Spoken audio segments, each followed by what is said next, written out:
What is up, everybody? Welcome back to the channel and Happy New Year, the first video of 2026. And I thought it'd be fun to start out on a happy note here with the whole sea.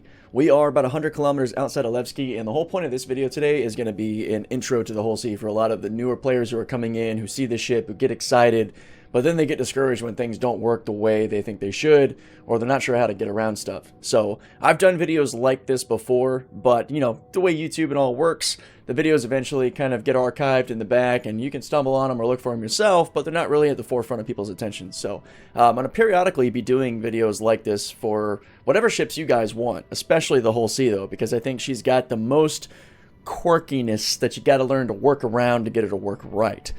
This video, I'm going to try to make it as quick and concise as possible, like I do in my others. Please, if I miss anything, or if there's other stuff you want to know or other questions you have, hit me up in the comments below, because it helps me evolve these videos to include those things, like a new tip that we're going to show you today, courtesy of Ballplan, somebody from our org. So before we actually get into hauling with the whole sea and how it functions, I think I'm going to go ahead and hit the very basics from the ground up here, including a ship's tour, and I'll probably also separate these into a couple of shorter videos to accommodate differing attention spans, so let me know what you think of that. But the very first tip that I like to give when it comes to the whole sea is trying to get into that low pop server.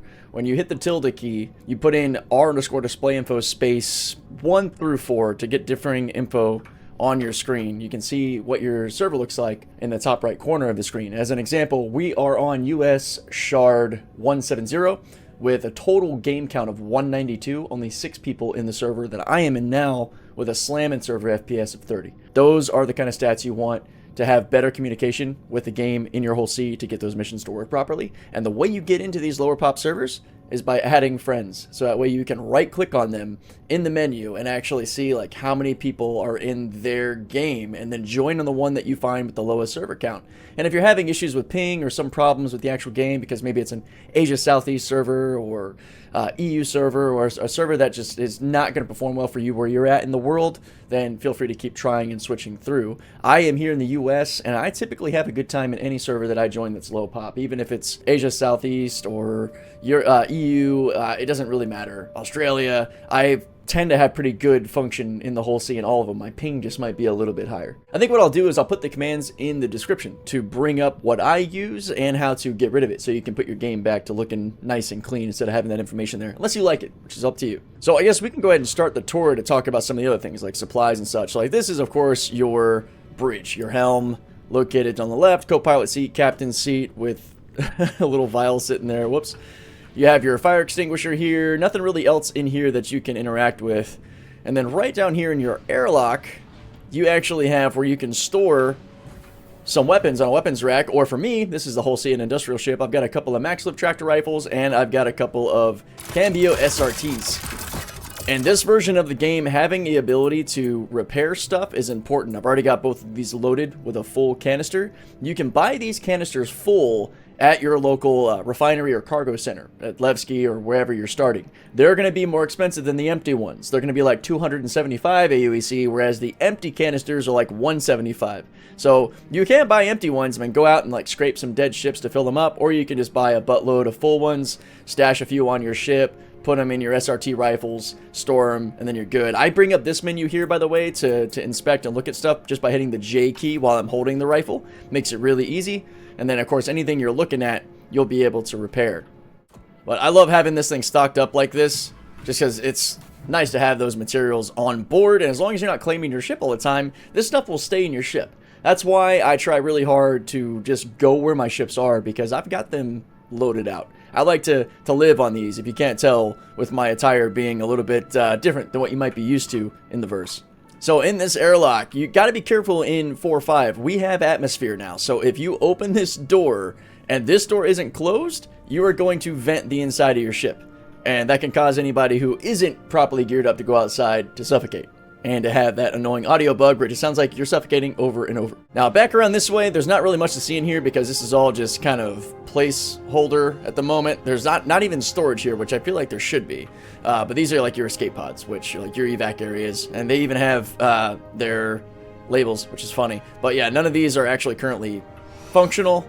It's just kind of placeholder until that part of the game comes in. Now getting into an area that is functional, up here, up this ladder, you've got your tractor station. So this is the only station on the whole sea where you can activate the ship's tractor beams, which I think is kind of a miss. I feel like you should have at least two, maybe one forward and one aft toward the back of the ship. But when you come in here, you have to actually hold your F key, come over here and turn this on, and then it'll bring up a little heads-up display. You want to go over to your power and make sure you've actually got energy towards your tractor beams to use them.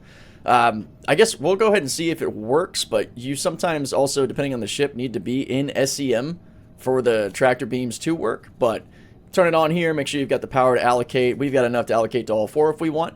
And then over here, okay, it's not showing up because we are in nav mode. You got to go into SCM to bring up the actual tractor beam. So that confirms that. It's actually a pretty good habit. Anytime you're stopped and hanging out, to make sure you do go ahead and power up your shields and everything. I mean, we're a little over 100 kilometers from Levski. That's Levski down there in front of us, but still, I mean, better safe than sorry, right? So once you're back up here, you can actually look over here to the right. You'll be able to either enter the specific turret that it's showing, or you can right-click to access all four.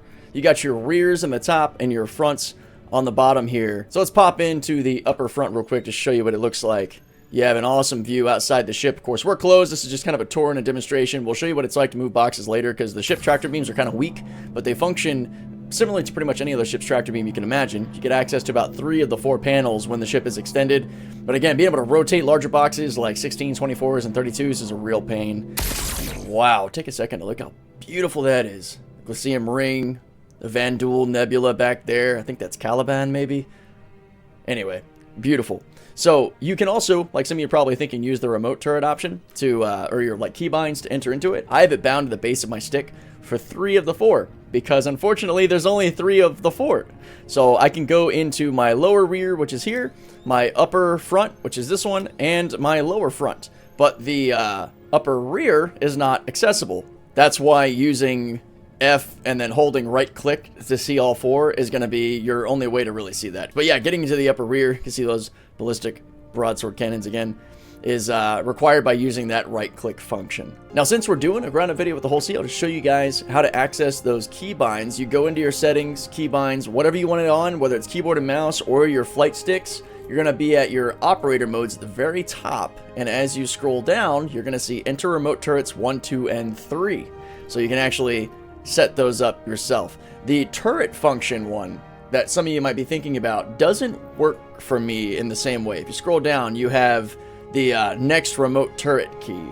Yeah, the keyboard binds for switching between the remote turrets isn't working. I think it's coded specifically to like combat turrets, perhaps, because I cannot switch between. Let me know what happens for you guys. Let me try adjusting my joystick keybind real fast. Yeah, I can't even interact with this. Weird. None of my stick bind buttons are giving me any prompts at all. So I don't know what's really going on with turret movement, but you can ignore it for the whole sea. It's all going to be right here under your operators. Enter turret 1, 2, and 3 if you want to switch between the main 3. Otherwise, you got to use that right click function to get to the 4th. Now, heading out of the tractor station back here, we have our living quarters, which is going to comprise the galley, the beds for bed logging, which we'll go over in a minute, as well as your storage area and the head, which not really much actual function in here, but plenty of function here. So you got 4 storage bins that personally I like to organize in my own way. I've got all my civvies and my regular clothing in this one. We've got all of our medical supplies that you could possibly need here, as well as a random pair of boots. So I'll have to move that at some point. And then on this side, up top, I've got all my utility stuff that's extra. You know, a bunch of fuses, SRT canisters, some, you know, EVA equipment to go out of the ship. And then below that, I've got my weapons and ammo. All of my combat stuff and my more combat-oriented armors. So you never know what you might get into out in the verse, so I am well prepared. Now, all ships now in 4.5, every single storage bin in your ship is going to come standard with fuses and RMC for your multi-tool. So even if you don't have a tractor rifle, as long as you have a multi-tool like this right here and equip it with the SRT attachment, you'll have plenty of these smaller canisters to do whatever you need to fix your ship. Alright, this one is my salvage one, and you can do the same thing with the J key. You can see what you've got on hand. I think we are nice and full. I like to carry a handgun on me as well in my civilian attire, just always ready. You never know what you might get into out here, right? Now back out here we have our beds. Now bed logging is a pretty cool function. when it comes to being able to stay out longer, and it's why some ships like the Hull A, to me, kind of beat out the Golem Ox, because it has an actual interior where you can decide to stay out on the float, out in space longer, whatever you want to do. And you can choose any bed you want, because this is your ship, so it doesn't matter. We're going to go ahead and hold down F to get the lie down option. That'll allow us to actually climb into the bed. Now, I've heard on some ships like the Mole, there's a chance you might fall through the ship when you log back in. So my recommendation, not that I've seen this tested yet, is to grab the top bunk. Now, bed logging itself can be a little confusing for some folks, because you have this get up function here that you would normally hold down your F key and then right click to see the log out button. But you guys will notice something, huh? No log out button. For some reason, we still have 2 spaces to look at. So if you hold down F and you look a little bit further here, there's another one. So ignore this central kind of smaller one. Look a little lower. Sometimes you have to move around a bit on your mouse to find this. Then right click, and there it is, log out. Now what will happen is you will log out, which we'll go ahead and do, just like you're exiting the game. And then you will, when you log back in, pop back up on the ship. And here we are. We popped back in on a new server. We are in our ship. All you got to do is hit the W key or the Y key, whatever you want, to hop out of your bed. We'll just go ahead and get down and continue our tour. Okay, now a funny part of the whole sea that I just confirmed, which is why you hear my character kind of freaking out here, is that the tunnel is not pressurized. So you do not want to open this and head to the back of the ship if you're not in proper EVA attire or, you know, a pressurized suit with a helmet. Because, yeah, there's a reason there's an airlock here. But I just wanted to confirm that. Like, yeah, you absolutely do go into a freezing vacuum state there. We've got our Fat Man suit on. We're going to head into the back of the ship to show you guys the rest of the whole sea. Alright, this is the tunnel section. I wouldn't run through here in Quantum.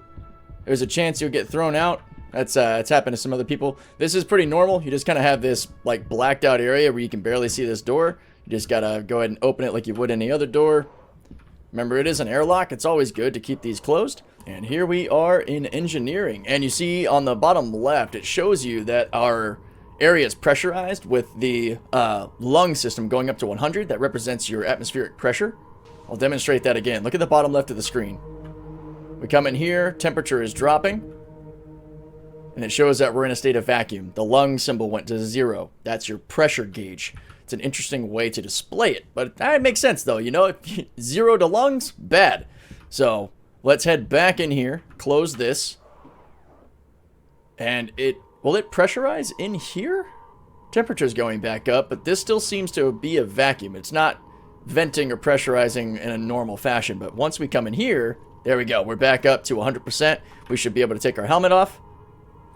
And everything's okay. So this is your engineering section. I don't really know what's happening in here, but it almost seems to be some kind of like interesting particle accelerator technology that's, you know, powering our ship's engines. Maybe our own sort of Epstein drive from the Expanse. But you have another fire extinguisher. Our engineering terminal is totally black, unfortunately. Like, we can't use this. I'm gonna actually peek to see if there is an issue console for this. If so, it'll be in the description of the video so you guys can check it out. So let's go ahead and head up here. There have been some problems with the elevator on the whole sea that I haven't really done a whole lot of testing myself, because I don't find myself back here very often.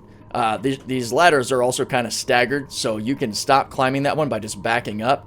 But there are definitely some problems, I think, where people get like maybe thrown out of the ship from this elevator, or it bugs and you can't interact with stuff. So I like ladders. I'm a ladder guy in this game. I typically will take a ladder if I can.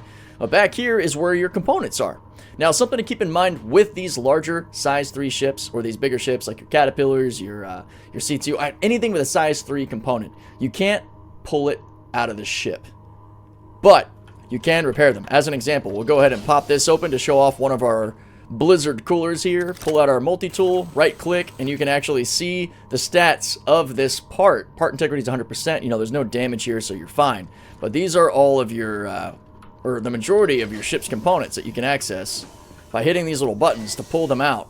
Well, not pull them out, to, you know, access and repair them. This is our TS2 quantum drive with our jump drive below it.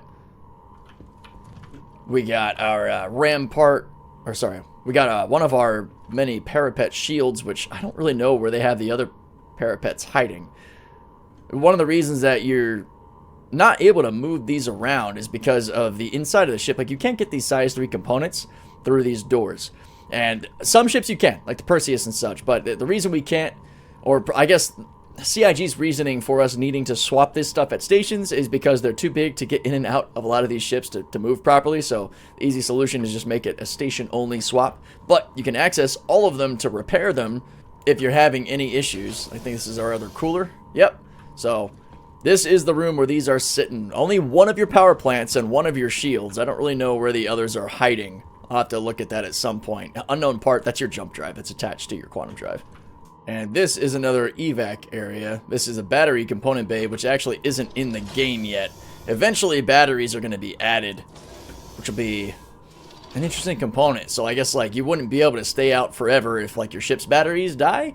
But maybe we'll have solar options. I don't really know. Alright, then up here is your access to the aft airlock. If you didn't know, you got 2 airlocks in this ship that you want to keep in mind, because if this ends up getting left open, then you are exposed. Alright, that is closed. Helmet is on. Just to show you where this is. Right out here. And you have gravity on this part up until you pop out like this.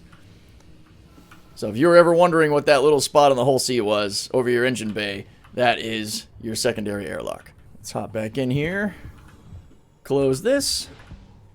And as you can imagine, this is your engineer's EVA suit locker for whenever suit lockers become a thing. That's going to be so cool. That way that they can go out, maybe service the engines or whatever's going on. But that basically concludes the tour of the whole sea, so let's get into the next part of the video.